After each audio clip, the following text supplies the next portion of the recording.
Well, medical negligence is when a doctor fails in their duty of care to a patient when they're providing treatment. And it doesn't just involve doctors, it can involve the care provided by a hospital or a dentist or an allied health professional such as a physio or a chiropractor. And there are really 5 considerations you need to bear in mind if you are looking to pursue a medical negligence claim.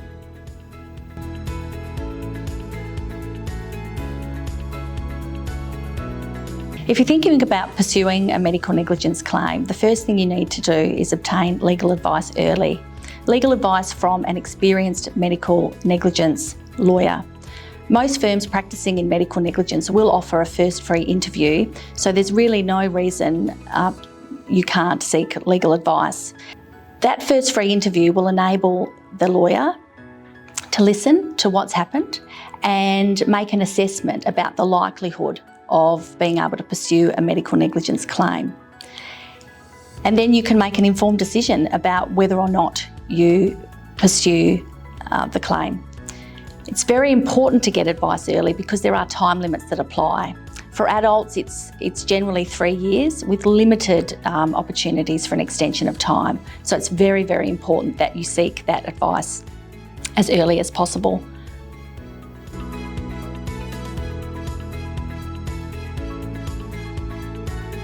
Seeking legal advice early and investigating the claim early will ensure the preservation of relevant evidence. The first most important bit of evidence is your statement or your recollection of what occurred. Also any witnesses to what occurred and also any relevant medical records. Getting all of that information early gives you the best possible chance of minimising any loss of information or people forgetting what occurred.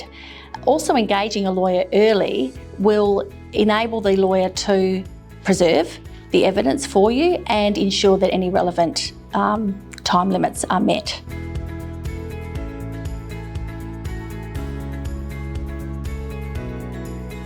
I cannot stress enough the importance of strong evidence to support what went wrong and why you suffered your injury.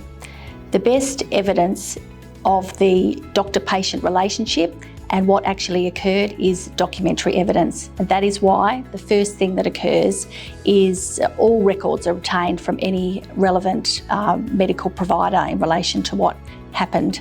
Your lawyer can help you fill in any gaps with this evidentiary evidence. This evidence is critical because that is what will be provided to the medical experts who will provide opinions in your claim.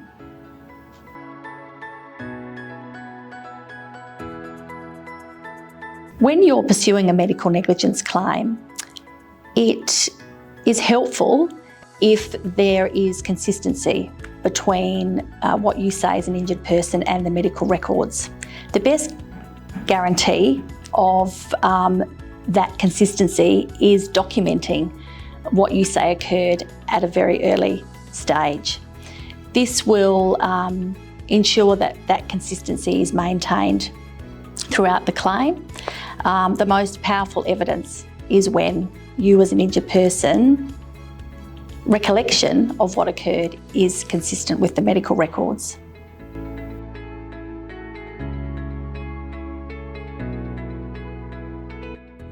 The other important thing when embarking on a medical negligence claim is to keep an accurate record of how the injury has affected your life. This will be part of the statement that a lawyer takes from you, and they'll regularly update those statements. It's important to record early again how it's affected you. Human nature is that people adapt to their injury and their circumstances, and it can be difficult to remember years down the track how your life has changed because of an injury. So the earlier you record that, the better. We also encourage people to keep a record of the assistance they get from family members to do tasks they couldn't do before, and to keep a record of appointments. There's a lot of driving to and from appointments, and this can include things like shopping, cleaning, gardening, all those day-to-day activities we often take for granted that you have difficulty with when you're injured. So I hope that's been helpful, a summary of medical negligence claims and what's involved. If you have any other questions, please reach out or book in for a first free interview if you think you've got a medical negligence type issue that you want to talk about.